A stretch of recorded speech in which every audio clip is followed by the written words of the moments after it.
Lovely. Hello and welcome to episode 163 of the Paropod. You're here with your hosts, Mark and Owen. Shout out to Bubba. Bubba, God bless you, or, well, Whoever you are. whoever you are, Or- you mysterious scoundrel. Or whatever you are. Oh, maybe it's a monkey. Isn't it? Wasn't that a monkey? Is possibly a horse as well, I've heard. Is it? Yeah. A horse? Horse. What was he at? What was he at? What is going like What were they all at? oh you know what? Don't release those files. I'm okay with not knowing. I want to read them all.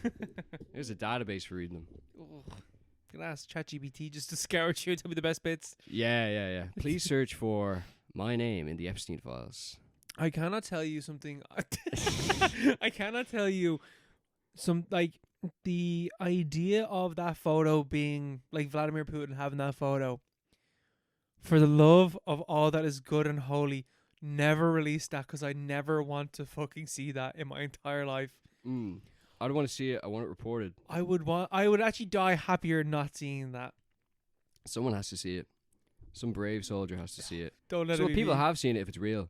Do you think it's real? Do you think it exists? Do you think we can trust this Jeff Epstein I don't character? The financier? Your financier? Yeah. I don't know, cause cause So a Trump, bit of context. yeah. If people, I'm sure people do know Does everyone know Jeff Epstein, the financier. who passed away in 2019? He was He died. he's dead apparently, yeah.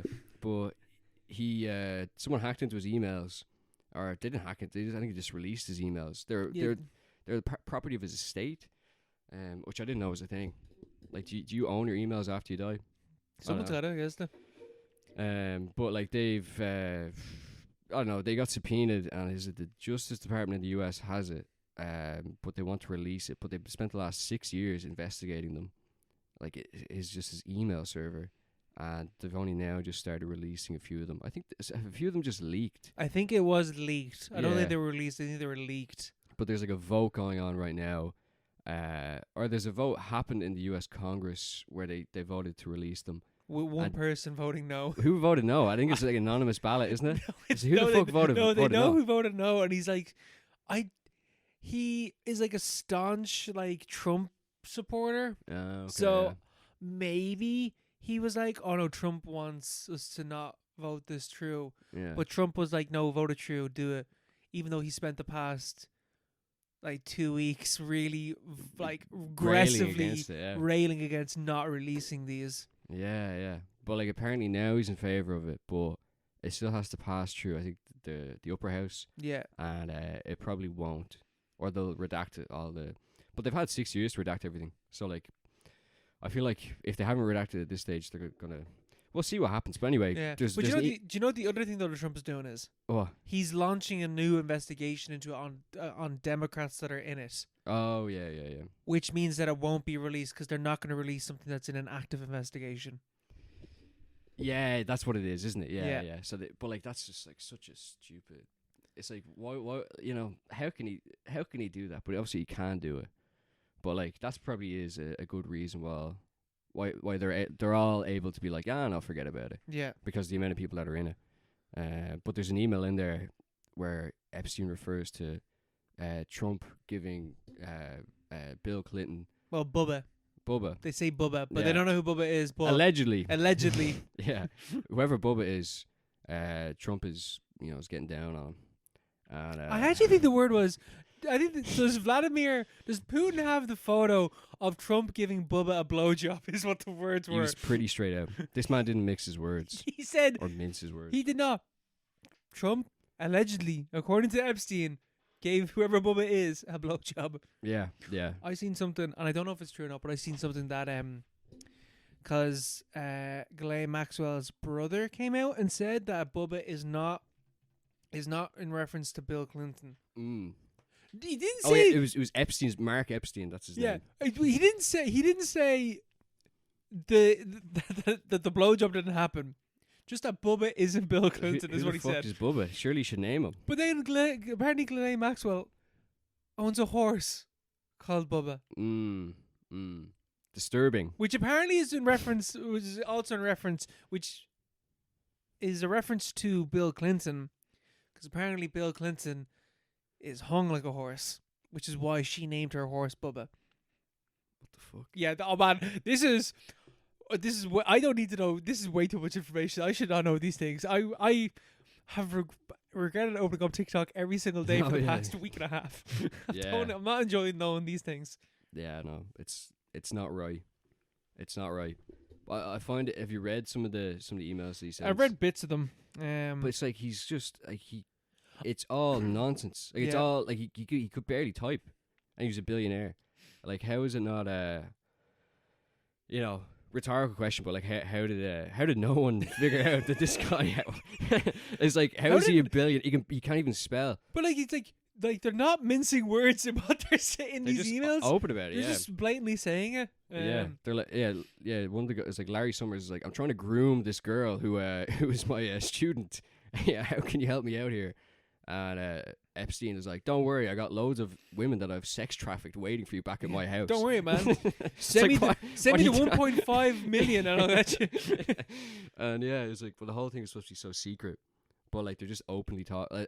I find there was one email where like it's also through email, which is crazy. Yeah, and like this is in like it's like as late as 2019, like just before he gets arrested, and like he's just they're emailing as if they're texting. They're like, hey, are you up or whatever? And he'll reply a minute later at like 3 a.m. I presume really weird because like Melissa was like, because me and Melissa were talking about because it is not lost to me that Prince Andrew was booted out of the royal family just before all of this is after coming out. Yeah, very strange timing. Yeah. So we were talking about like the Prince Andrew stuff, and she was like, "Why email? Why not like texting or something like that?" It's like, my thinking is because they own the servers, they own the email. They're not emailing each other off princeandrew101@gmail.com. They're emailing off their own private email servers that they are the only people that have access to. Is what I'm presuming why it's all through email. Well, Epstein's one was on Gmail. That is insane. It was Jeff Epstein at gmail.com. I did not know that. Yeah. Okay, never mind. What the fuck? Yeah, I found it really weird. In which as well. case then, Google aren't looking, or they are looking, and they're like, well. They're probably they're like, I know him, he's alright. But yeah, it's like Jeff Epstein at gmail.com, or it's like Jeff. Man, he's lucky to have that. There's no 01 on that. Yeah. You probably bought that.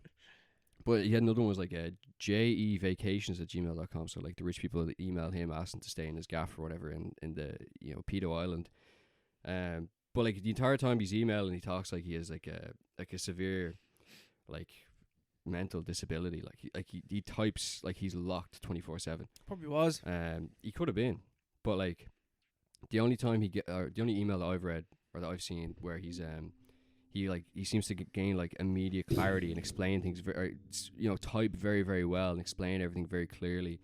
Is someone asked him about Trump, how Trump, the dirt that he has on Trump.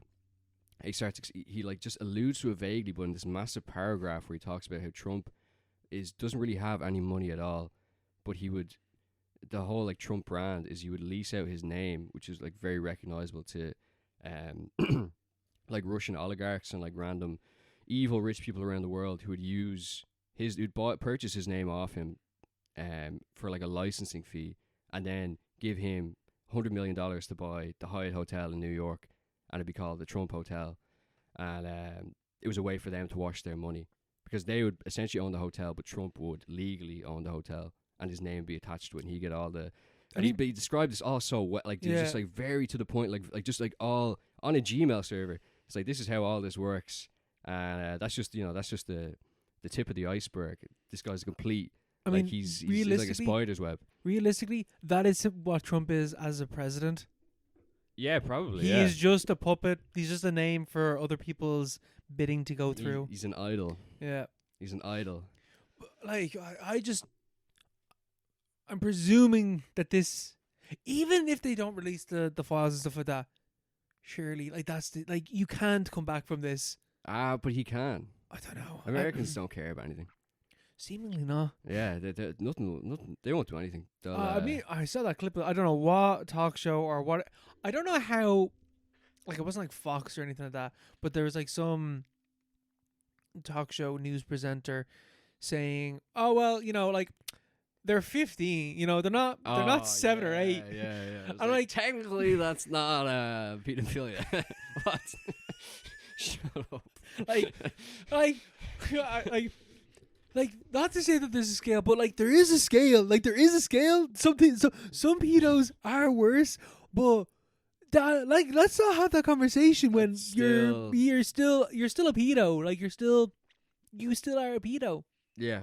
You deserve to be fucking executed. Yeah. I saw a few of them mention or it's like a recurring defense of the people associated with him is like, oh well, yeah, technically he was a pedophile, but like, the one he was charged with is like she was 17 years, like 10 months or something like that. She was legal in the UK, but it's like your one Virginia who like was died in a car crash for some reason last year out of nowhere. Yeah, and but like the only she was the only person named on the initial case where he's convicted, but there are 40 others which weren't named because of like anonymity reasons, who are like as low as 12 years old. Yeah, that were proven in a court of law to have been trafficked by your man. It's very, very grim stuff. But like the way some people try to twist or like try to defend it in, I don't know whether it's worse. Is it worse to ignore it than defend it? They're basically the same thing. They're basically the same thing. Yeah. I saw a clip of someone saying why, like, their point was basically, I mean, why is pedophilia bad? Oh, yeah. It's like, Jesus. the cognitive dissonance, like, that is, your brain must be doing backflips to try and justify your liking for a political figure. Like, not even like your political beliefs. It's just the fact that you like this guy. Yeah, they identify with him. Insane. In some way. But like, yeah, I don't know. It's very, very confusing. The other thing I saw as well is like talking about how Nixon was oh no, not him. no, but what's the term? Well, he didn't like. Did he step down or is he impeached? What happened to him? I think both. Both. Impeached. Him stepping down. I think he did step down, but he's impeached and then he stepped down. Whatever it is. It was 2 years between Watergate and that eventually him stepping down. Oh. So it's not like, because I always thought that like Watergate happened and then literally like a month or two later Nixon stepped down. There was like 2 years afterwards. Yeah. So like even if this is like the end of Donald Trump, it won't be for like another 2 years. But then who replaced him was like, someone else that was also in the Epstein files asking. He's like, hey Jeff, are you free this June? I'm looking to take the kids out. Because like there's like weird stuff about I think it was the Clintons offered him financial help. Like it was, I think Newsom was in it as well. It's like he asked him for a favor and it seems to like he came true for him. Like he knew everybody, he knew them all. Yeah. Pretty much he covered pretty much every base, every candidate every person that could potentially be in a leadership position in the US had some kind of. Noam Chomsky's in it. Oh no. He was over at the aisle multiple times. He wrote a letter of recommendation on his behalf. It's like, Chomps, what the fuck were you thinking, bro? It's like, I don't know. Yeah. Very, very bizarre. Very bizarre indeed. Very bizarre behavior, and ultimately it is just rich people doing rich people things. Exactly. Being evil, and some might argue, not human. Inhuman, not human. And I think Yorgos Lanthimos might make a movie about that. I might have made a movie that released recently about that. Bugonia. I step away from the pedo talk and talk about some. Let's get into some movies. Let's get something a bit more lighthearted. Like how rich people are fucking evil. Anyway, so yes. I saw Bugonia, which is the new Yorgos Lanthimos movie starring Emma Stone and Jesse Plemons. And the third guy who is, that guy, he's not starring in it, but that guy, he's the comedian and he's like, has like really, I have to just pull up his name, Lavros. Lavros. No, Stavros. Oh, Stavros. Yeah, Stavros, yeah. yeah. He's in this, isn't he? Stavros is in this. He's brilliant. He plays a cop, and then Aidan Delbus is the cousin, who is exceptionally good. This is a phenomenally acted film across the board. Jesse Plemons. Is Stavros good in it, is he? Yeah, he is. Yeah. He plays a absolute fucking dirtbag cop Okay. who comes in at one scene, and straight away he's just like, he comes up to Jesse Plemons like, yeah, I just want to apologize for back then when I was your babysitter. And you're like, oh my god, no. And then you're like, maybe it's not. And then you're like, no, yeah, it was that. It's what you think it was. So he's a piece of shit cop. Which I think also ties into the overall message of this film, because even the cops can't be trusted to protect you. So Jesse Plemons and Emma Stone are in this, and it is basically the two of them having no, I'm the better actor off. Okay. Oh man, the two of them are so good in this movie. At what stage has Jesse Plemons just become just the best? Breaking Bad. I think it really was Breaking Bad. he was out of the blocks. He was brilliant. You know, he was in Friday Night Lights. Was he? Yeah, I've never seen Friday Night Lights, but he's in that. That was his breaking out role, and then Breaking Bad. Then Breaking Bad. Breaking out bad. very well. Yeah, we worked it. Yeah, because him as what is his name? I was gonna say Jesse. What's his Todd? Todd, yeah. Oh my god, him as Todd. Brilliant in that, yeah. He's so fucking scary. And in this, he's playing a kind of similar role, not a similar role at all, but he's playing someone that is tapped, gone down the dark rabbit hole of conspiracy theories, and is really fallen in love with them, and is dragging his autistic cousin in with him, who the actor Aidan actually does have autism. I seen a clip beforehand of him on the red carpet, and he confirmed because he's very autistic in this movie. Yeah. But I think it is he is just with that level of autism. Unable to hold eye contact, nervous, and all that type of stuff. So Jesse Plemons and him kidnap Emma Stone in this movie, and they believe that she is a alien, and that she is sent by a mothership to wreak havoc on Earth and cause global warming and cause all this division that you're seeing across the world.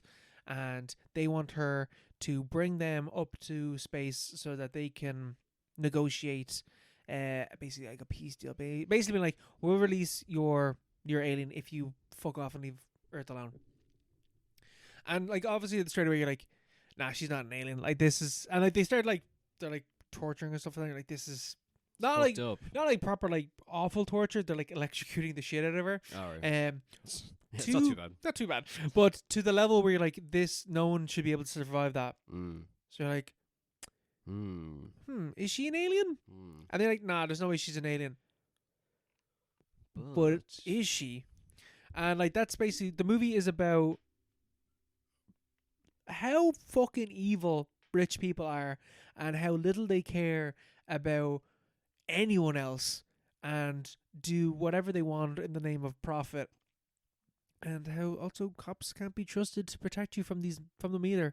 It is a slow burn movie, but it's a film that is just it's just so tight. It is just there's how no long scene. is this movie? 2 hours. 2 hours solid. And you don't feel it. It's yeah. But it's it's a weird movie where it's a slow burn movie that's 2 hours, so you feel the length, but also all of a sudden it's you're at the end of the movie, because it's just constantly entertaining, either through being beautifully shot, having great music. The music in the movie is really operatic, space opera music, kind of Jesse Plemons will be cycling to get milk or whatever like that, and it is the most extreme orchestra music playing as if he's discovering Mars or something like that, or traveling through space, because that's how he sees the world. Mm. And like you're like you're watching this and like how could someone end up like this also?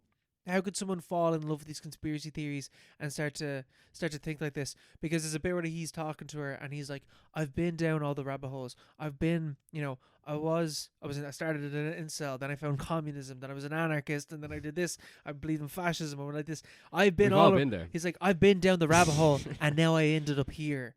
Now I Yeah. know the truth, and this is the actual truth of what's going on, and Mhm. it's you're an alien. So it's how do people get radicalized to that point to then also start taking out real life violence against people? Interesting. And it talks about that as well. It's Yeah. like here's how people end up like this because they're left with no support systems. They have severe mental health issues. There's no one around them to support them, and rich people do be making things worse. Things are confusing enough as it is. Yeah, Without having something awful happen to you when you're younger, and you can very clearly see that rich people are causing the issues. Like in the movie, his mom, it's revealed that his mom, is in the hospital in a coma, and she's in a coma because she was basically the guinea pig for Emma Stone's Emma Stone runs a pharmaceutical company, and Jesse Plemons works as a packer in the pharmaceutical company, and his mom was used as a guinea pig for an experimental drug to deal with opioids. So hooked. Well, put her into a coma. So Oh. it was an experimental drug to try and correct her opioid addiction, and it puts her in a coma. And then the dad also ends up killing himself or whatever. So it's literally this is the opioid epidemic caused by rich people and in the source of greed, and then their solution is also in this just purely for the seeking of profit, and it's also making things worse. Create the problem, sell the solution. Yeah. So does this have some is kind of a link with real life? Obviously, your man Luigi killed a healthcare CEO. He had beef with that company as well. Because Yorgos Lanthimos makes movies relatively quickly. By this, this is his third movie in 3 years. They all seem to be bangers as well. I don't know how he does that. I haven't seen Kinds of Sadness or whatever that movie's I called. haven't even heard of that movie. That's the one from last year. It's the in between Poor Things and this. But that one, I think Kinds of Sadness. I think I might be wrong, but I think it's called Kinds of Sadness. That is an anthology movie. And one of the anthologies in the movie is Jesse Plemons and Emma Stone. So that's where Kinds of Kindness. Kinds of Kindness. I just got a helpline when I looked that up. Kinds of Sadness. Sadness can be a severe feeling. Or Whoops. I don't know. You're getting flagged now. But they're all pretty good though, aren't they? Yeah, but I haven't seen Kinds of Kindness. But I'm pretty it's pretty good. But this and Poor Things are excellent. I want to go back and watch The Lobster, because I remember watching that the first time and I absolutely hated it when I was younger. Yeah. Hated it. Thought it was absolute dog shite. Now being more accustomed to More Yorgos, cultured. I think I might enjoy it more. But I also think that his newer movies are less weird, and because of that, I actually just think they're more palatable and Accessible and better because of it, because you still have that weirdness of. But The Favourite might be his best movie. But I think I said that about Poor Things as well. It's no, The Poor Things is his best movie, and now I'm no, I actually think Bugonia might be his best movie. Yeah. I know. He just keeps getting better. Yeah, he just makes movies that I just enjoy more every time. Yeah. I remember I watched The Favourite on a flight. I've been the flight to Vancouver. That's a great movie. And I was like, this movie's incredible. It was just a little tiny box. I was with the little, the shittest earphones ever. earphones. I was like, this movie's incredible. Wow. I think I've said it on the podcast before, but I watched Free Solo that way. Oh yeah. And I think we have to talk about this. Yeah. Great movie. The worst possible way to watch that movie. Great film. But yeah, no, I just think that because Bugonia is because there's a lot of things about bees in the movie, and Jesse Plemons' character, he's like a beekeeper. He minds all these bees, and like there's this whole thing where like the ecology of the bees is like they're all dying out and stuff like that. Mm. And there's stuff about like the queen bee and what happens when you remove the queen bee and all this stuff and how that relates to like the movie as a whole thematically. And I was like, what the hell? What does Bugonia mean? Do you know what Bugonia means? No. It is an ancient belief from like I think like the Middle Ages where they didn't know where bees came from basically. So they thought that bees just basically what's the word I'm looking for? Like not like Spawned. basically spawned in from the carcasses of dead animals. Oh right, yeah. I don't know what that has to do with like the themes of this movie. But it's like, interesting. What does that mean? What does that mean? Bees. And they're dying off. Dying Is off. it from the old creates the new?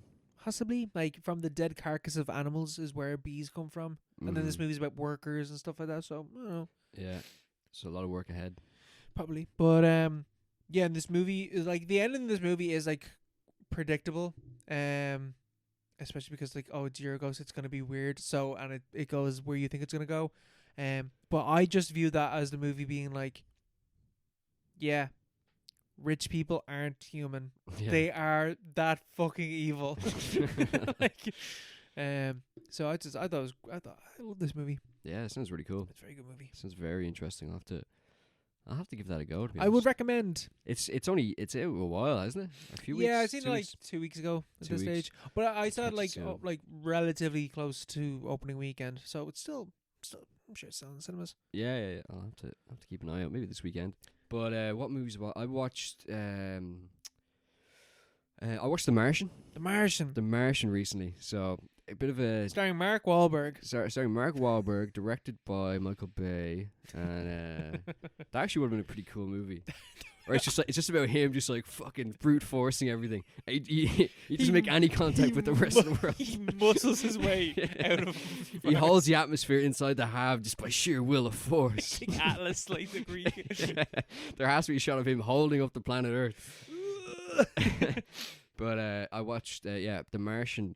Matt Damon and directed by Ridley Scott. Has loads of famous people in it. Jessica Chastain, Chiwetel Ejiofor, bloody your man from Dumb and Dumber. Charles Gambino's in it as well. I can't think of his name. His actual name. Donald Glover. Donald Glover. Donald Glover.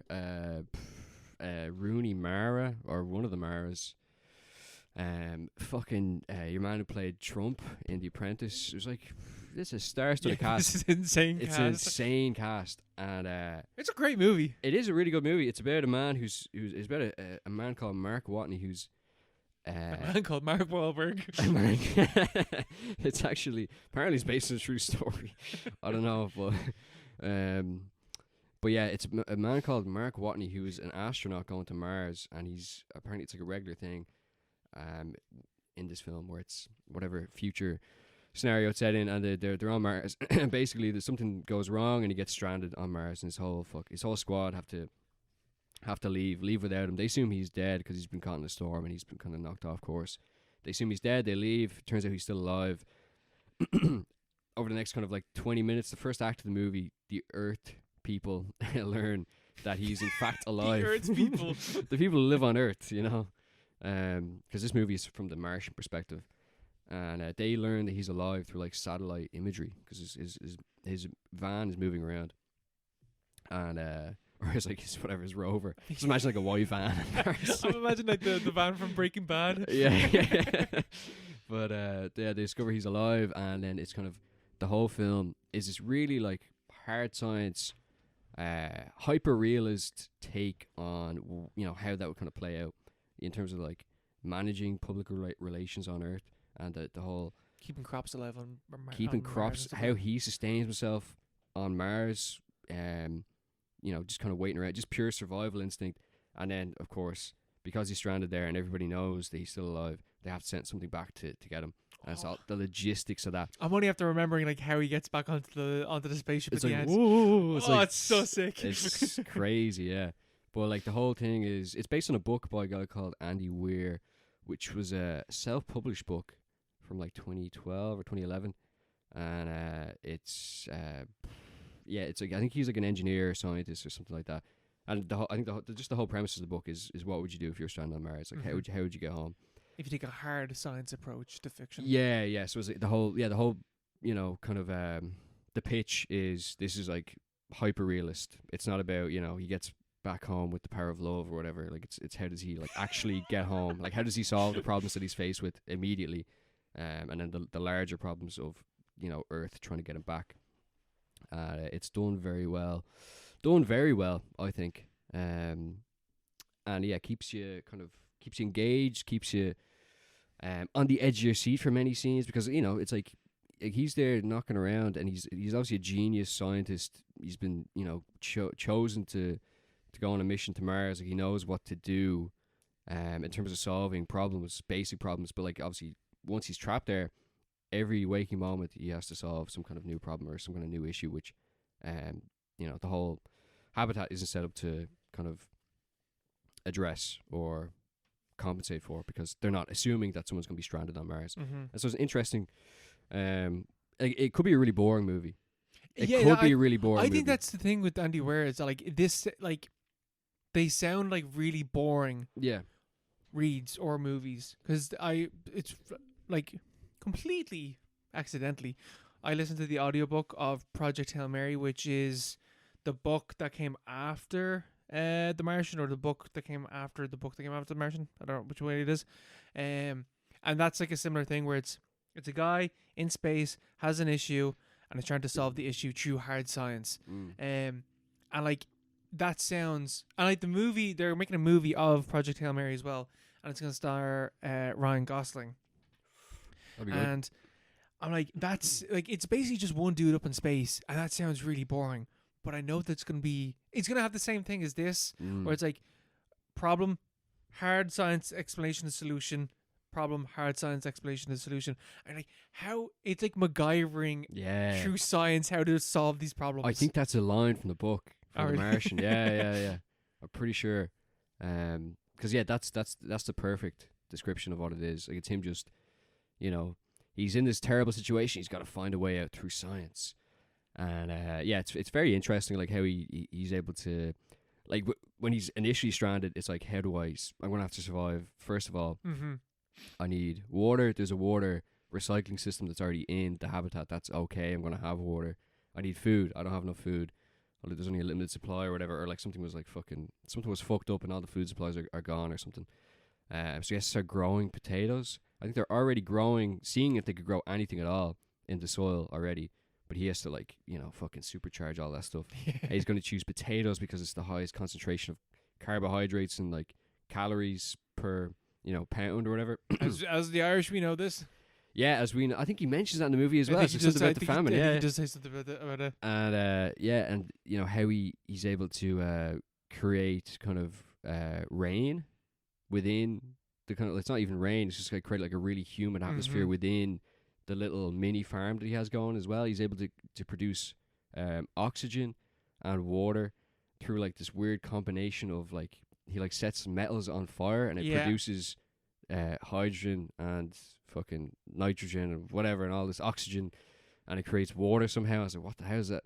That's crazy. But he's doing this all out of like raw materials that would realistically, hypothetically be on kind of like any kind of mission like that that would be available to you. So it's very interesting like that. Yeah. And it's well acted. And it's like, it's in space. At one point there's a hole in his habitat. It's like, what the fuck do you do there? Like the whole atmosphere gets sucked out. He has to rebuild it. There's all this lost moment. I never actually read the book. I remember when the book came out, I think I bought it, or like I bought the preview. And I didn't like the writing style very much, so I didn't actually read it, the full thing. So I don't know if the movie's been moviefied in any way, but like as movies go, as a Ridley Scott movie goes as well, it's like very like Ridley Scott. He can be all over the shop, like but I think at this stage he was still. Yeah, well, Prometheus was the year before. I think a couple of years before. Yeah, a few years before. Exodus, God and Kings was I think after, so like yeah. And so he's kind of fallen apart. But this movie's very, very tight. Ridley Scott really should makes maybe sense. like basically just stick with like sci-fi. He's really good at Sci-fi, yeah. He's very good at sci-fi. Yeah. And this is a great science fiction movie, but not the kind of science fiction movie that you typically see, Mhm. So it's like, I thought it was very good. Project Hail Mary, how do you think that's going to fare? Adaptation? It's by the directors are they did. It's like a duo of like comedy directors. I want to say that the guys that did 21 Jump Street, I could be completely off there. Lord and Miller, is it? Yes. Yeah. Is that Phil Lord and Chris Miller or something? Yes. Yeah. They're doing the Doing project. They're doing Project Hail Mary. That'd be good. So I have faith that will, because it's pretty lighthearted. There's I was listening to the audiobook. The audiobook is very good. Performed really well by the guy that does it. But there's loads of jokes throughout it. And, like even like the most like harsh like gripping moments, there's still like some comedy relief because the guy's like, I caused this. I'm an idiot. I could have if I just thought about this beforehand, I could have avoided this catastrophe that I'm in at the moment. Yeah. And it's also like the hard science stuff, because there's a bit in it where like they need to heat something up like at a large scale, and like how are we gonna do that? And the solution basically is we'll just make a load of glass boxes with black underneath it and just cover the Sahara Desert with that. And they're like, yeah, that would work. Yeah, that's how we do it. Because like the world is about to end in the movie, in the book. So they're like, the globe is just like, we will do whatever it will take to survive. So we'll just pave the Sahara Desert, and for this, because the Earth is also cooling down. So this is also trying to heat it up at the same time. Interesting. Yeah. But that has grave environmental effects as well, because they're heating up one section of the Earth. Just one part. There's now like hurricanes and tornadoes in Spain that are like ravaging the fucking country. That. Yeah. So it's cool like that. It's got loads of like the hard science stuff. And lots of like there's aliens in it, which is cool. Yeah. It's aliens good. are always cool. Aliens are always cool. But it's also it's like it's like kind of the appeal of the History Channel shows and all the kind of pop science shows where they are like they're pop science, very much so. Like you ever watch like The Universe and all that stuff, which is talking about or like ancient aliens. I love ancient aliens. That's not hard science, but like the basis of it is hard science. Was like, what would happen if aliens made contact, or like fact or fiction, whatever. And it's like an actual, like the fascinating part of that is like what would actually happen, And it's kind of like they explain what processes are in place or how things might play out. Whereas like science fiction, generally speaking, in movies and TV shows, it's like very far flung and it's based on something that isn't actually, doesn't actually exist. So like the hard science element of it is, I feel like it's very rarely incorporated into movies or TV shows, and it's interesting to see when it actually is. Yeah. Whereas like this is actually this is actually realistic in a way that isn't completely fucking boring. Like I feel like a lot of hard science books or hard science fiction books are like very dry and like fuck it, this is or like Phantom Menace or whatever, where it's all the bureaucracy of the fucking Galactica. It's like, who gives a fuck about this? Show me the space lasers. Yeah. So. Yeah. Well, yeah. Ancient Aliens is so cool. I just remember that show. It's a great show. I used to remember being into Joe Rogan and listening to talking about Egypt, and like, man, this is so true. And then I saw a clip of him talking to an actual Egyptologist. The guy was like, "What the fuck are you talking about? None of this is true." Yeah. Like not even these conspiracy. No one has ever even said that. I always remember hearing like, "Oh man, the weathering on the pyramids and stuff like that could only happen if it was in the jungle." That's not true at all. Yeah, I remember I heard that as well. Yeah, that's not true at all. It actually can happen in the environment that it's in. Yeah, because it did. Yeah, I remember hearing things about the shape of the pyramids as well. It's like it's a perfect representation of like some like like a magic number like pi or something like that. And it was like, whoa, I think it was on Ancient Aliens. We're like, this is how did they know about this number, which we only discovered in the 1960s or whatever. And then I there's some other thing I was reading where it's like, this is a common myth about the pyramids. It's like, well, they didn't discover this number before. It's just the number is describing something that naturally exists in pyramidal structures. It's we just now have a name for it. Yeah, you've assumed that they discovered it's like they discovered oxygen. It's like, no, it already existed. Man, they discovered H2O. Yeah, they knew what H2O was before we even discovered it. They knew it was important for life. Yeah. Even like the fact, like, how do they build it? Slaves. Slaves. A lot of slaves. A lot of slaves. That's how they did it. A lot of slaves. Like, a lot of slaves. And like 100 years, wasn't it? Oh, a long time. Yeah. Not built overnight. Yeah. At all. But like when you look at Rome is like the most like advanced thing ever up until that point.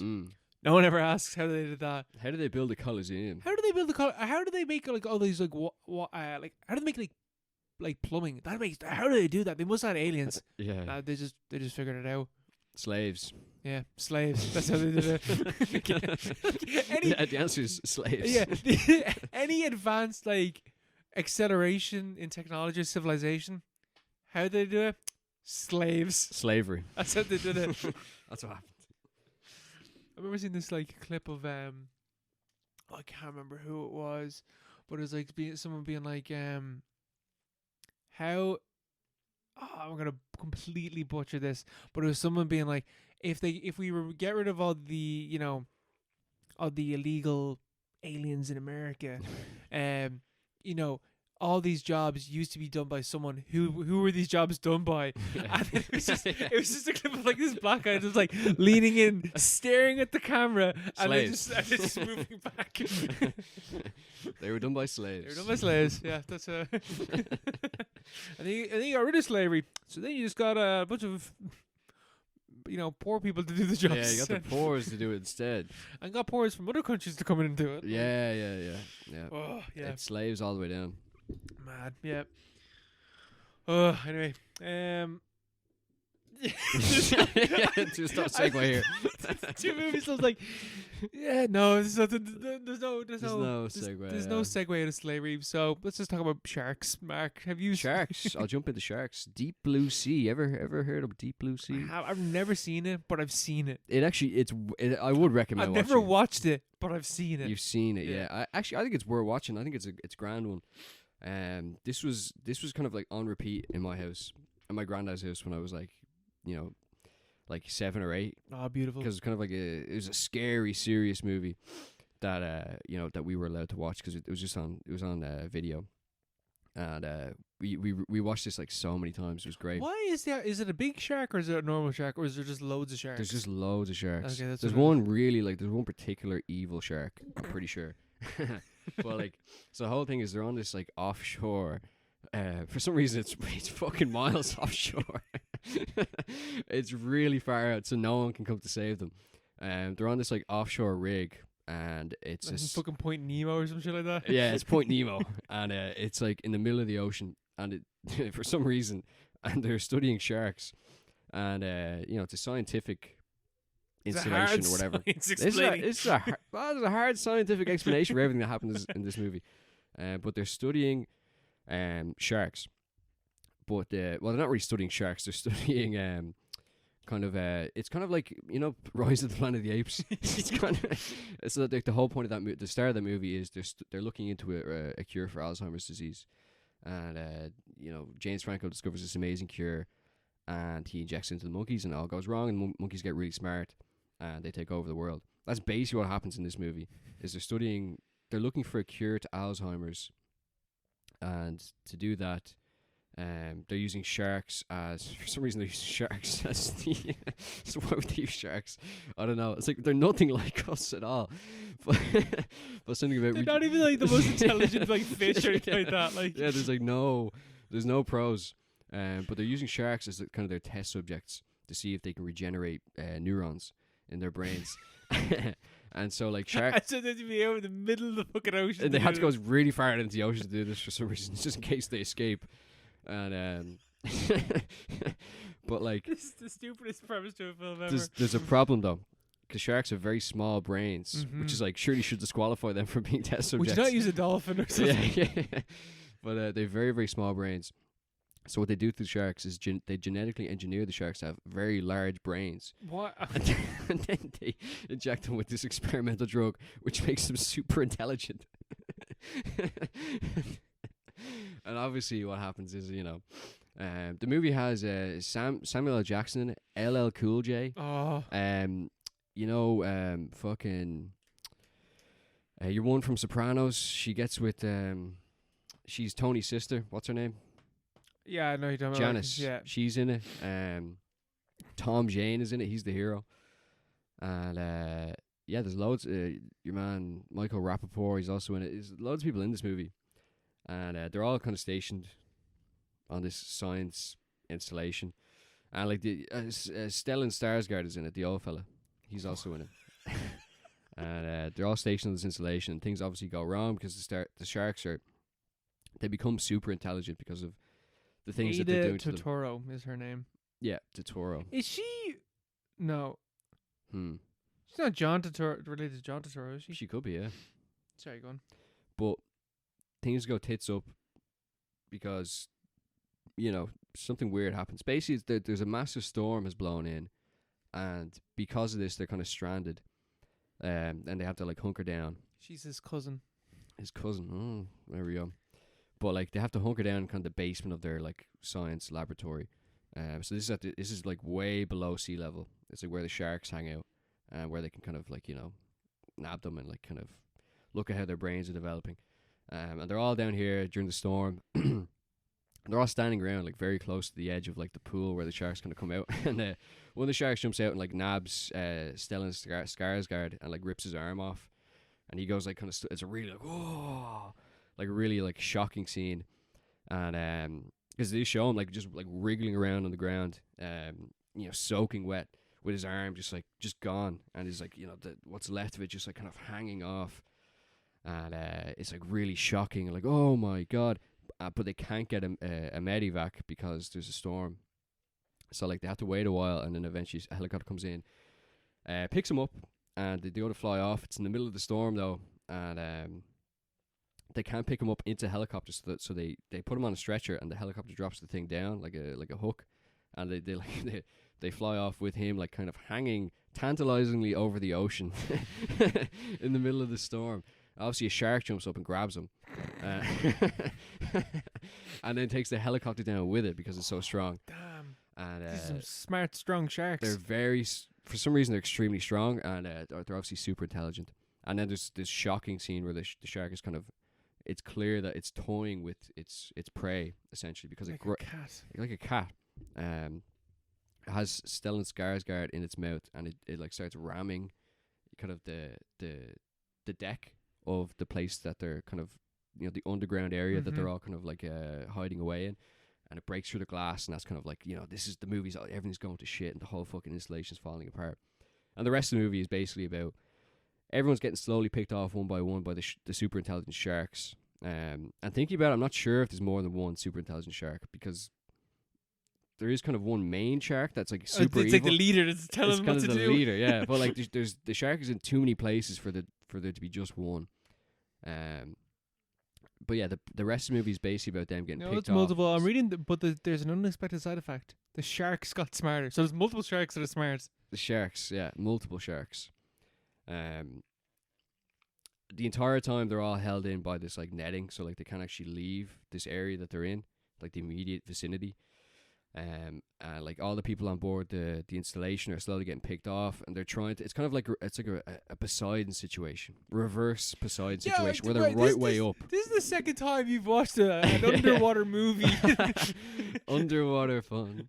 But it's a reverse Poseidon situation where they're at the bottom and they're just trying to get to the top because it's all flooded, so they can't just take the elevator or anything like that. Yeah, it doesn't work like that. So they have to slowly like fucking work their way back up to the surface level. All takes place overnight, and yeah, like that's you kind of imagine what happens. It's just kind of like a slasher movie from then on, and then at the end, there's this big kind of rush. Like they're basically safe, but there's this big rush to stop the sharks from breaking out of the cage and like presumably taking over the world. So they have to kill the shark because it's about to break out, and yeah, that's kind of that's kind of the end of the movie. But like, it's great. It's brilliant. Like, Yeah. it's a lot of fun. It's a good laugh. Solid slasher movie. LL Cool J is great in it. He has a pet parrot that like that he's just kind of hanging out with. Tom Jane's brilliant, you know. And yeah, the sharks are top. Some of the CG isn't amazing, but the practical effects are spot on. I don't think we're coming into this movie for CG. For CG, No, definitely not. not at all. But like, I wouldn't discourage you from watching this on a lazy Friday night. That it sounds like a It's a decent, stick it on, Yeah. and like, you know, if you have to go off to make a bowl of popcorn or a cup of tea, it's like you don't have to pause the movie you know what's happening. because you know you kind of guess what's happening. you Yeah, know? But obviously there's that amazing scene with Sam Jackson where he gets he gets eaten. yeah, which is incredible because Yeah, it just comes out of nowhere. yeah. And it's great. That is like I've seen that clip so many times. yeah. He's like giving like a riling speech and he just gets fucking annihilated, isn't it? Yeah, because it's like it's the all is lost moment. It's like there's no way out, and like everyone's losing their minds. And one of the guys is like, "I'm just gonna open this door because I need to get out." And they're like, "No, but there's loads of water behind that door. You're gonna flood the whole compartment." And Sam Jackson's just in the background, and he's like this old grizzled.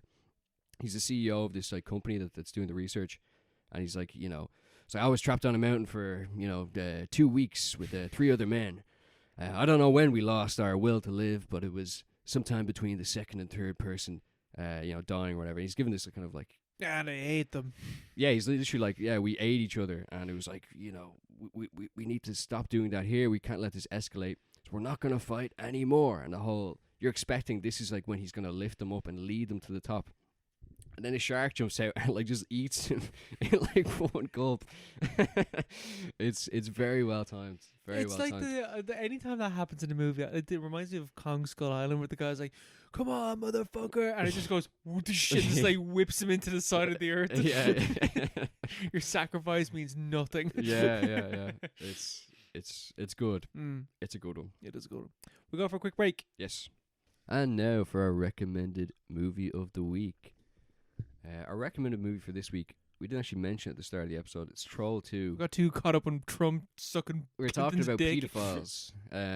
But now let's talk about trolls or goblins. Or monsters. Or monsters. Troll 2 is a 1990 movie directed by Claudio Fragasso. Excuse me. When young Joshua learns that he will be going on vacation with his family to a small town called Nilbog, he protests adamantly. He is warned by the spirit of his deceased grandfather, Grandpa Seth, that goblins populate the town. His parents, Michael and Diana, dismiss his apprehension, but soon learn to appreciate their son's warnings. Guided by his grandfather's ghost, will Joshua and his family stand a chance of fighting off these evil beings? That's the synopsis. That's the best synopsis we've ever had. That actually is a pretty good synopsis. Yeah, so like that actually does basically sum up the story. It's about a child called Joshua and his family. The Waits, Joshua Waits, and his family, and they go off to a town called Nilbog, which is goblin spelled backwards, and it's inhabited by goblins. Not trolls. They're not trolls. They are not trolls. They're not trolls. That's a big. Well, trolls are not mentioned at any point in this movie. But these aren't trolls either. These Yeah. are clearly goblins. These are goblins. Very obviously. In the movie Troll 2. Yeah, Troll 2. So there is no Troll 1. Well, there is, but it's unrelated to this Do you movie. know that they're releasing a new movie soon called Troll 2 as well? I saw that. Yeah. I saw that because I was looking this up and I was like, oh, like all the SEO is all fucked up because it leads you to This some new movie. Norwegian movie. It's about like a mountain that turns into a giant troll, which is actually about trolls. But this movie is not about trolls. So what happened? Like kind of the background to the creation of this movie. Yeah, because you watched the documentary as well. I also watched a documentary called Best Worst Movie. This movie is considered one of the worst movies ever made. And they're wrong. And they're wrong because that's an interesting thing. 2.3 on Letterboxd as well. I don't know about that. It's because of all these fucking plebs that are like, oh, this is a half-star movie. It's like, this movie is extremely lovable, I would say. This is the best worst movie. It is. It is. And that's kind of what the documentary is about. But Yeah, no, the production, the background to the movie is in the 80s and kind of early 90s. There was a lot of um, there's basically like what's it called, Arkham movies that used to kind of exist in 2010s where they Yeah, make they're like trans responders yeah, 2 and like my mockbusters. yeah, mockbusters. Yeah, they'd make rip-off sequels to established titles. So like the guy who directed this movie also directed Alien 2. Which I have seen. Oh really? Yeah. And it's not related to Ridley Scott's Alien. It's just a rip-off. They just took the name. Yeah, yeah. They just took the name. They took the name before they could make Aliens or make a sequel. Before like the trademark or something. Because that was my question was going to be because I knew that it was Italians that made Alien 2. Not Aliens, Alien 2. And that movie as well, I watched the movie and I was like, this isn't like this is like a bad movie, but it's like shockingly well made for like a bad movie. Yeah, yeah. It might not be the same director, it's the same production company. The guy who produced it made Alien 2. So it was an Italian company, it's an Italian director, an Italian writer. There was these Italians that roved around the US in the 80s and 90s. Stealing trademarks and IP and making money off of mockbusters, essentially. So this movie, Troll 2, has, what's Troll 1? Troll 1 is, the original Troll is a movie from the mid-80s. That's, which I've seen. Which Owen has seen. I've seen years ago. My dad, for whatever reason, just knocked it on. And I always just remember it, and I don't know why. He's planting breadcrumbs. One day you'll appreciate this movie. But I don't think my dad knows what Troll 2 is. You have to show him. Yeah, I think I do. But Troll 1 is from the 80s. And it's like a dark fantasy comedy movie. Which is actually about trolls. And so they made Troll 2 was initially called Goblins. But they changed the name. It's Alien 2 on Earth. That's what it is. Alien 2 on Earth. It's a 1980 Italian ripoff of Alien. But like, the effects in Alien 2 on Earth are really good. Yeah, and that's the thing with Troll 2 as well. It's a competently made movie. Like these are professional, professional people in the business, professional producers, professional directors. All making these rip-off movies just in the hopes of kind of turning around a quick buck. And they called the movie Troll 2 to capitalize on the success or supposed success of Troll 1, which I've heard was a terribly unsuccessful movie, which adds to kind of the lore of Troll 2 as well. So they made a rip-off of a movie that no one saw. Yeah. So there's like no... But Owen's seen. there's no... extra value added to the movie by calling it Troll 2, but it adds to the lore, kind of the silliness of this movie. So yeah, it's basically about the family. They go to Nilbog, and it's inhabited by trolls, and kind of Shit, almost dropped my cup of tea. That was scary. Yeah, that was happening in slow motion there. That was scary. But something to remember about the movie is it was written by an Italian. That didn't really speak any English. In the documentary as well, they talked to all the old cast, and they talk about how in the course of the movie they would read their lines and be like, this doesn't make any sense, and so they would pitch, I'll say it more naturally, this is what an actual American would say if they're trying to convey this feeling. But like all great auteurs, the director was like, fuck that, no, I know what Americans talk like, and the director could barely speak English as well. So you can see that through the entire movie. But I think what's unique about the movie in relation to like movies that are so bad that it's good, a lot of the time I feel like movies that are so bad that they're good are generally, like technically really poor movies. Mm-hmm. That don't really have any redeeming qualities. Yeah. To an extent that it kind of loops back around, becomes really funny. Or they're vanity projects where you're kind of laughing at the person who has created this, like their ego is on display. Is on display. Troll 2, there's no ego because they're just trying to make money. The people that are trying to make money, you can't see them because they're not on screen. And they're also pretty good at their jobs. Like, technically speaking, the movie is well made. Like there's nothing really wrong with the movie from a technical perspective. Yeah, just the costumes and stuff are really weird. But Costumes are pretty shit, but it's a low budget the movie. makeup is insanely bad. The makeup, yeah, like it's like the combination, or kind of like the combination of really weird choices, amateur acting. There's barely any professional actors in this movie. Like the fact that you can watch the movie as a normal movie, like it's edited, like it does have a flow to it. The story doesn't make any sense, but it does flow, and you can follow what's happening. And you're just the decisions that the characters make don't make any sense Don't as make to any sense why you whatsoever. would do any of the things that they do in this movie. But like it does, you can't follow what is happening throughout the movie. But a combination of all those factors is like it does deliver in pretty much every aspect. Yep. And it's very funny, unintentionally, but like I think in a really charming way. Yeah. That you're not really laughing at the people on screen, as much as like the ridiculousness of the whole movie is just, it's not even camp. It's just like, it's just very enjoyable to watch in ways that a lot of similar movies aren't, or movies that are categorized the same way aren't, like The Room and stuff like that. That was my main takeaway with this movie is this movie is more entertaining than the majority of movies made. Than the vast majority of films made. At no stage are you bored watching this movie. Like, I've seen The Room, and I find The Room to be genuinely boring. Yeah. There's insanely long, stupidly awkward sex scenes in The Room that like are cringeworthy and are also just like really boring, and like nothing is happening scene to scene.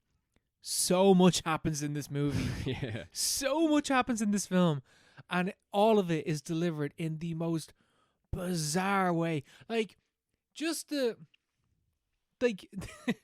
reason why they're out going on holidays, and as opposed to just being like, we're gonna go on holidays to this holiday home. No, we're doing a house swap. Which that alone is like, we're gonna live like farmers for the week. It's like, why did you like why? Yeah, the dad takes a month off work to go live on a farm for no apparent reason, and yeah, like it's not clear why they're doing this. And even the swap over between when they first arrive in Nilbog, and they're doing a swap over with the family, it's like the whole interaction is just so bizarre and awkward. It's like they're like you kind of get the impression that they're like the family that own the home that they're going to live in, they're leaving to depart to their home, and you get the impression they're like Amish people or some kind of farming family or something. They live in it's not like the middle of nowhere. They live in a small town and like, enjoy. We have all like the family are they're swapping over, and the family that we're following say to these farmers, enjoy. We got TV. We even got toasters. We got washing machine. He starts listing off all the things he has in his house. While the people are just walking away. They just completely ignore him. We got refrigerators.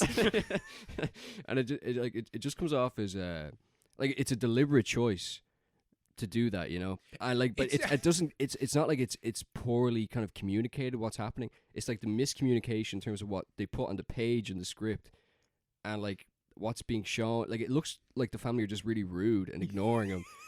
Like, it doesn't come off as creepy or like, oh, what's going on in this creepy house, or this creepy town. It just like, it's something like uncanny about the whole thing. It's uncanny, but it's not uncanny in the way that I think that they intended it to be. It's not creepy, yeah. They intended it to be something like, I feel like it's something like in The Wicker Man, where like he's trying to say something and they're purposely like dancing around what he is saying and trying to like outsmart him. I feel like that's what they were trying to do, but it just comes across that the family are just being really rude and just not talking to them. And even like they get in, it's like, oh my god, they left us an amazing spread of all green food, like the grossest food you've ever seen. They're like, oh, this looks amazing. It's like, all this food looks green and slimy. Why would you eat this? Yeah. Then they all like happily sit down to eat this like food, all this weird green shit in it. That all looks like green lime pie, but like none of it is meant to be. It's like a hot dog with like green sauce on it. And they're all like, oh, this is amazing. This looks delicious. It's like, what? It's like what you're seeing as the audience is not what the characters are seeing nearly or something. Yeah. It's very, very odd. And Very then odd. the boy, what was his name again? Fucking, what was the kid's name? Joshua. Joshua. He fucking he has the shining ability. He's able to talk to his granddad, but it's like he has the shining. You can talk to Grandpa Seth is the secondary main character in this movie. And he's like introduced immediately because he's telling this weird story. There's like 3 stories kind of nested within each other in the first 10 minutes. And he's telling a fairy tale to his grandson, like in a really serious, foreboding tone at bedtime. And it turns out he's actually dead. And the thing is that Joshua can see his granddad and communicate with him.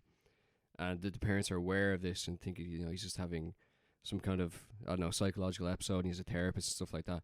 But he can just Grandpa Seth can communicate with him physically and like embody himself physically. Yeah, when they're driving down the road, it's like, Grandpa, stop the car, I'm gonna get sick. And but also appear in mirrors, summon lightning, spawn weapons, physically punch things. Physically punch people.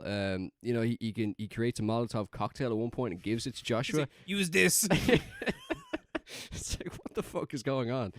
And like, yeah, but he's a brilliant kind of guide the entire way through. Though, like the internal logic of the movie is just completely fantastical. It's like Grandpa Seth can do all these things, but he can interfere at any point, but he chooses to put his grandson's life in mortal danger at every turn. He gives him like in the scene where he gives him the Molotov cocktail. He's like, you go downstairs and use that when you're gonna know when to use it. I'll use this fire extinguisher to create a distraction. So why did you give him the Molotov cocktail? You're holding the fire extinguisher. You're holding a fire extinguisher. But even just the introduction of the fact that like Grandpa is dead, is the mom sitting down, is like, this has been very hard on you, on your sister, on your dad, on me, his daughter. It's like, okay. And me, his daughter. And it's like, I'm really glad that you established who's related to who. Yeah, because for a second I was like, is the dad the son of Grandpa Seth? No, like, don't worry. She clarified. She clarifies. She clarified. The mom in this is, I actually think the mom is the most bizarre acting throughout the entire film. Yeah, she is never blinking. There's only 3 people in the movie that are professional actors. It's the mom, the daughter, and one of the boyfriend's friends. Oh, the boyfriends is so fucking funny. And like, but everyone else is an amateur actor who just kind of like literally came in off the street or auditioned expecting to be an extra in a professional movie, but was given like a leading role. I think they're all Mormons as well. Yeah, it was in Utah, so they're all Mormons. But yeah, the mom is like very, because I would have thought that she was one of the extras that thought she was going to be never an extra. blinks. She does not blink. Her eyes are like the way she delivers her lines are so stilted. Blue eyes as well. She's captivating to look at. Yeah. But like, Joshua, sing that song I really like. And I think he's like, row, row, row. It's like, what the fuck? Sing that song I love. Row, row your boat. The movie is so ridiculous, and every scene has something like that, where like you will laugh, even if you're watching it by yourself. Oh, yeah. I watched this film by myself, and like I knocked it on expecting it to be like so bad it's good, like it's boring and it's not fun to watch by yourself. I had a absolute blast watching this by myself. Yeah, it's brilliant. Like every scene has something small like that, and then your curiosity is kind of piqued by the movie, and every aspect of the movie's, the lore and the background, it compounds. Yeah. And it makes, you can rewatch it because it's even funnier when there's a scene where Joshua's roaming around Nilbog because he doesn't really know he's like, this town is inhabited by goblins, and it's extremely dangerous, and I need to convince my family that what Grandpa Seth has told me is true, through my visions or whatever.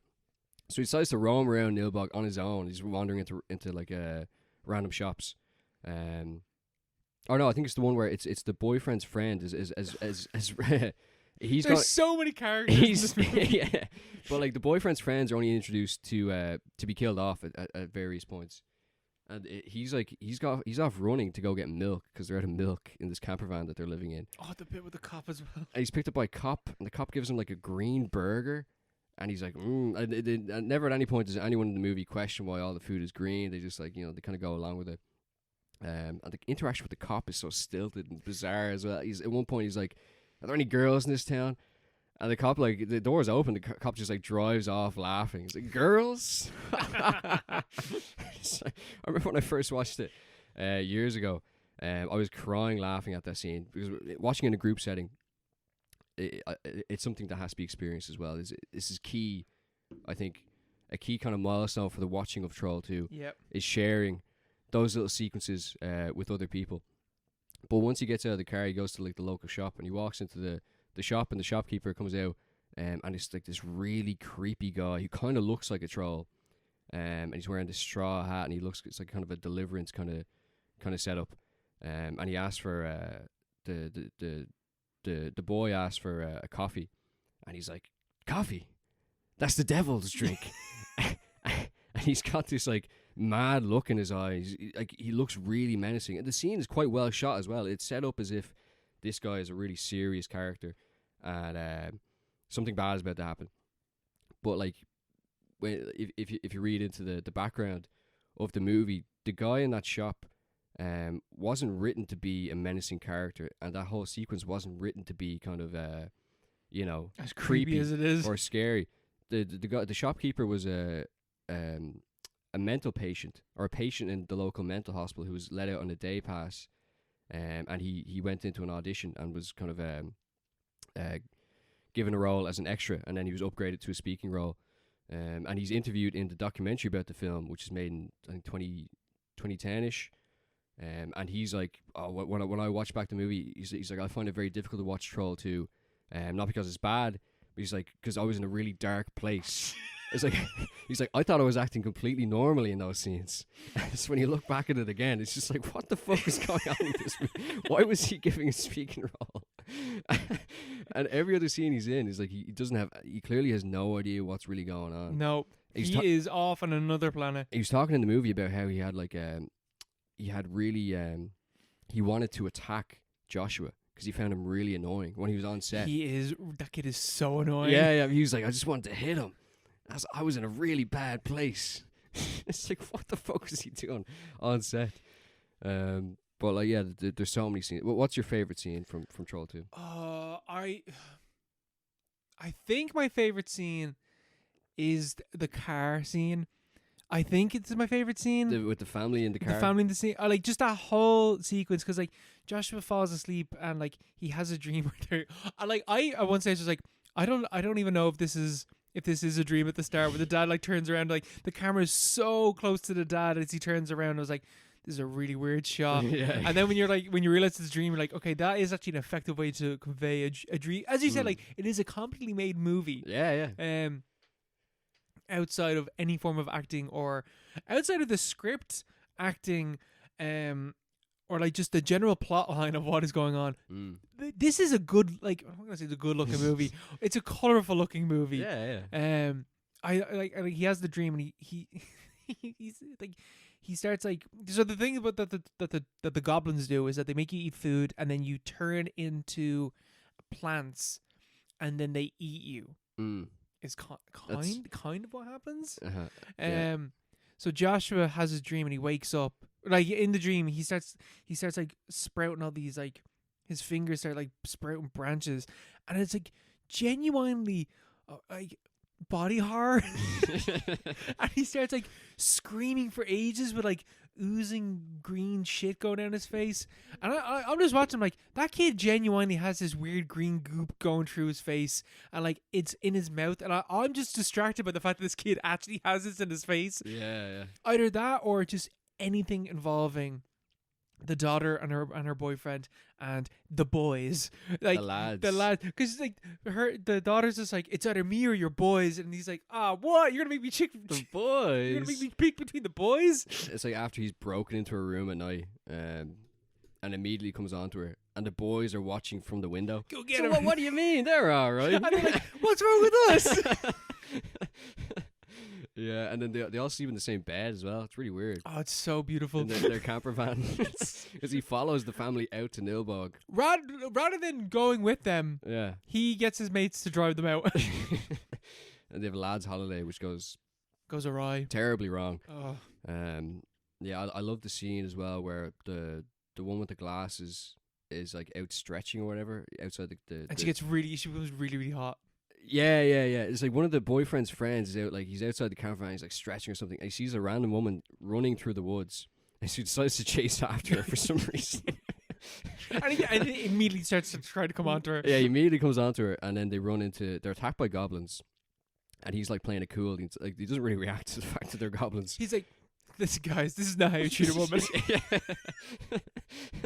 But it's like what's happening on the characters aren't reacting to what is actually happening within the scene. Yeah. I think that's the miscommunication or something that's going That's on. the hilarious part, because there are parts, according to the writer and the director, there are parts that are supposed to be funny, but then in the documentary, the director's after one of the screenings, he's complaining. He's like, "Oh, they laughed at the parts that were written as jokes, but then they laugh at everything else as well."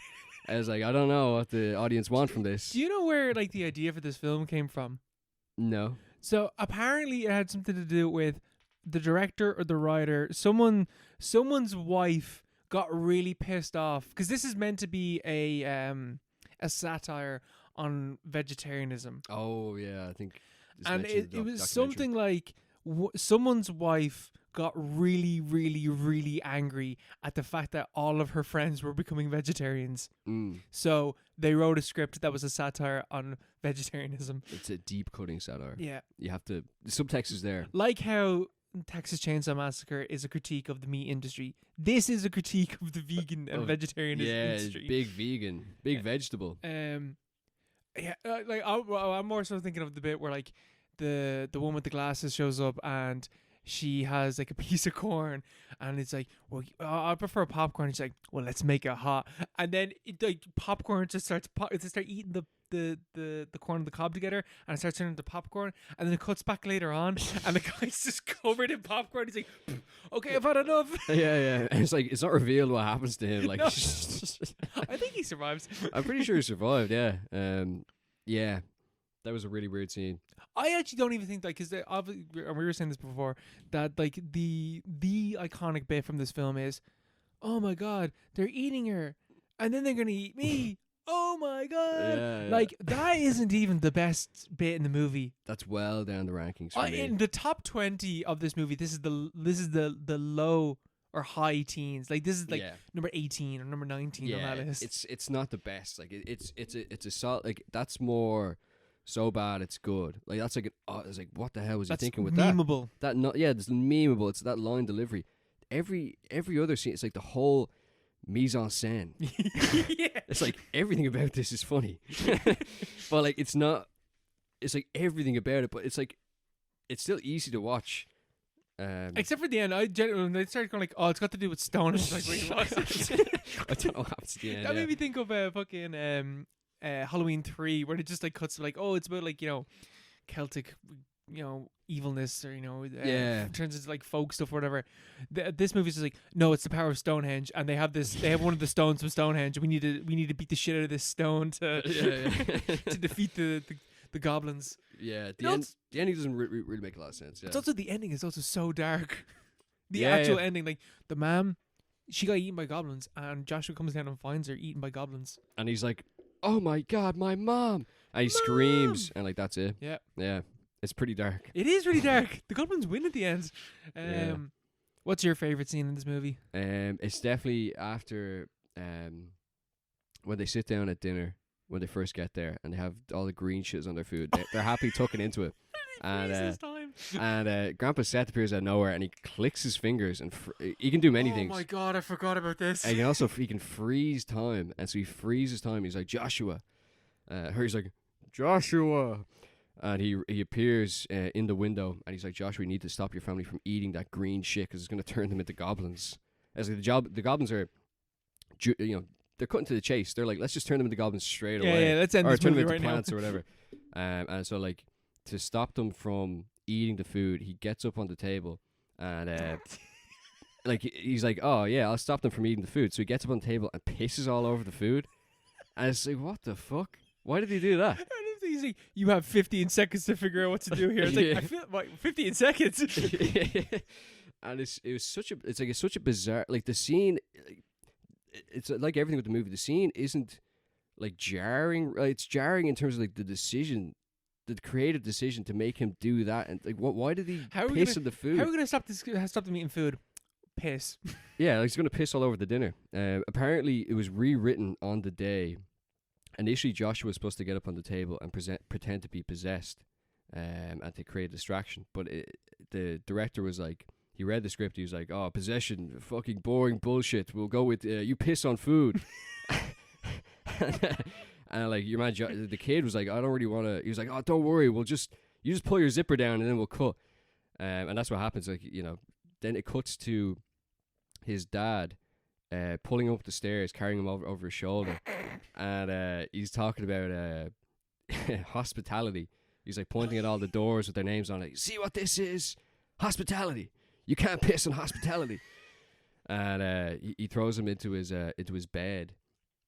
And this was like a follow on from the dinner table scene, where because they'd rewritten that scene like on the day, they also need to rewrite the scene in the bedroom because they didn't make any, whatever it was before, it didn't make sense following on from what just happened.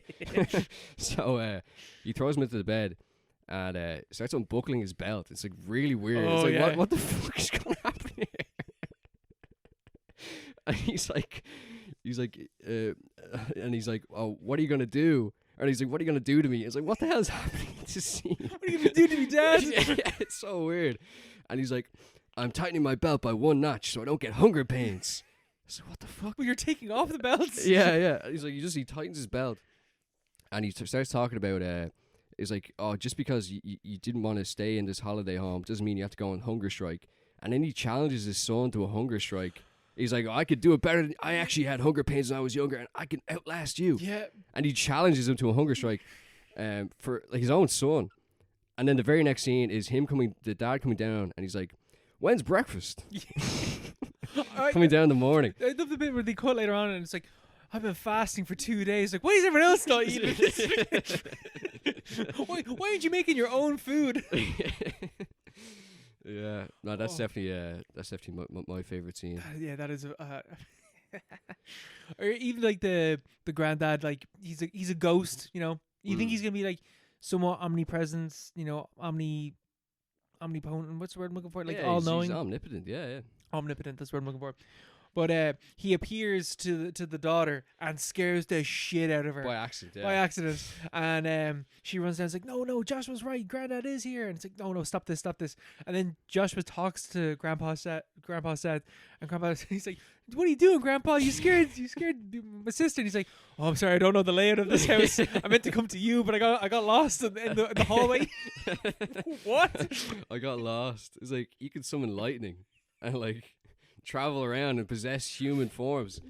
Grandpa Seth is an incredible part of this, and he's a Shakespearean actor. Oh, you can tell. He's the other actor in the movie, and yeah, he's like the documentary is. I'd recommend you watch the documentary. I'm 100% watching this documentary. It's really cool, and it's about an hour and a half long, but you can basically they get into kind of when the film lifts off as a cult phenomenon, and there are screenings around the world and stuff like that, and it goes on for like 20 minutes. You can basically skip most of that because it's just like, oh, there's a screening here, a screening there, a screening there. But it's like, it's very tight, and it's like, it adds to the, you know, the understanding of the movie and how it happened. It basically follows primarily the dad, his name is like fucking Greg Hardy or something like that, or George, and he's like the nicest man. He seems like the nicest man. The nicest man like you could apparently ever meet. He's like a dentist in a small town in Alabama, and everybody loves him.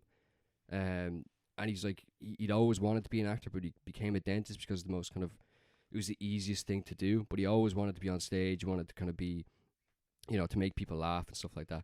And so he loved the fact that the movie had that legacy that it did, and he participated in every convention that they do a pop up at.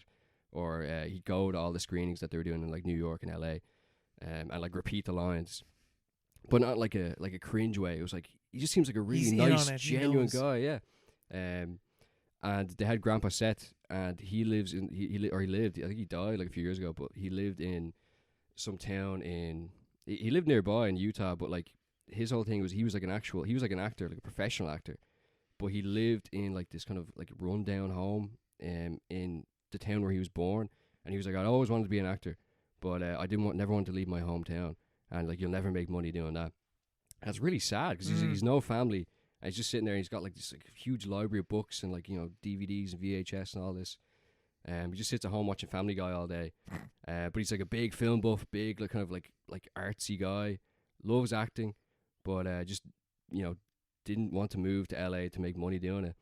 He's like, I basically wasted my life, but I'm glad that I made people happy through this movie. And the documentary is great for that, for all these weird oddball characters and escaped mental patients who are like, I actually got like a lot out of this movie, even though it was so bad, because people got so much enjoyment out of it afterwards, and they're able to show up at these shows and not kind of cringe away from it and be like, oh, such a bad performance. Yeah, because the movie's just so ridiculous in every aspect. Like it being so bad is more miscommunication between the Italian producers and well-meaning producers in the sense that they could be, and the actual cast themselves, who are just complete amateurs. But there's nothing else wrong with the movie, really. Because I think like I think that you could watch, because like I think of like movies like Birdemic and stuff like that, where you can watch these movies and like it actually kind of like it's annoying how bad it is. And like Sharknado and stuff like that, like it's annoying how bad those movies are. I don't think you can be annoyed or pissed off while watching this movie at all, because this movie is just too joyous of a watch. It's too funny, yeah. It's way too funny. Oh no, I think this is like easily, like this movie isn't so bad it's good. This movie is just phenomenally good. It's just good. I think it's just good. I was like, when I recommended this, it was wanted to get another bad movie to watch, to just change the pace. Off the back of last episode. Which are bad movies that actually pissed me off watching. I was annoyed watching those movies. I was like, I'm wasting time watching The Ginger Dead Man. Yeah. And Evil Bong. But I watched this years ago and I had such a laugh watching it. I'd seen clips loads of times. I can see the clips on YouTube, but those like videos don't really do it justice, because those are just the scenes out of context. It's the context that makes it funnier. In every case. But I was afraid going into it that I wouldn't enjoy it as much, or that we wouldn't have, a lot to kind of discuss really. But I'm really surprised that it is actually as good, if not better than. I enjoyed it as much, if not more, than I did the first time I watched it. Like it's a great laugh. It's easy to watch, lighthearted. You're laughing away to yourself. But watching with friends it's class as well. Yeah, no, I think we need to organize a watch party for Troll 2. Organize a screening of this movie. Yeah. Oh God, no, yeah, 100%. I think this is a movie I would recommend. Yeah, I would recommend this movie. Right, 100%. Will we leave it at that? Let's leave it there. Right. So we're coming up to Christmas. Okay. And I think that we should continue this ball of bad movies. Okay. So I'm going to recommend the notorious Star Wars Holiday Special. Oh, that's good. Yeah, that's a great show. I've never seen this. For people that don't know what this is, it is it's a Christmas special revolving around Star Wars, but has Mark Hamill, Carrie Fisher, Harrison Ford. Everyone that was in Star Wars is in this, and they are not trying at all, because this is meant to be diabolically bad. It is directed by Steven Binder and came out in 1978. When did Return of the Jedi come out? Return of the Jedi was it the same year? 1983. So was it 1983? It was Return of the Jedi. So this is coming out at the absolute peak. This came out before Empire Strikes Back. Empire Strikes Back comes out in 1980. This came out in between Star Wars and Empire Strikes Back. This is a great show. This is a great show. So this is also one that we might be able to do a watch party with or something. I don't know. Yeah. But I think we should sit down and we should watch this. Absolutely, let's do that. So, a Star Wars holiday special Let's will be our go. next one as we're getting into Christmas. That's 90 minutes long as well. I thought it was shorter than that. Yeah, I don't know. It's movie length, you know. I thought it was like a half an hour thing because I know about it from just like people, or like I think it's like referenced in The Simpsons, like Family Yeah. Guy. It's like this is really bad, but I assumed it was like a 30 minute thing. I thought it was like 50 minutes long. I didn't realize it was feature length. Yeah, but it's more meat on the bone for us. More bang for your buck. More bang for your buck. And this is definitely something that we need to like, similar to Troll 2, do a little bit of research. Like, how the fuck? Did Yeah, this why was this made? You know. Why is the actual cast in this? Yeah. Right, we'll leave it at that. So, good night. God bless. Bye.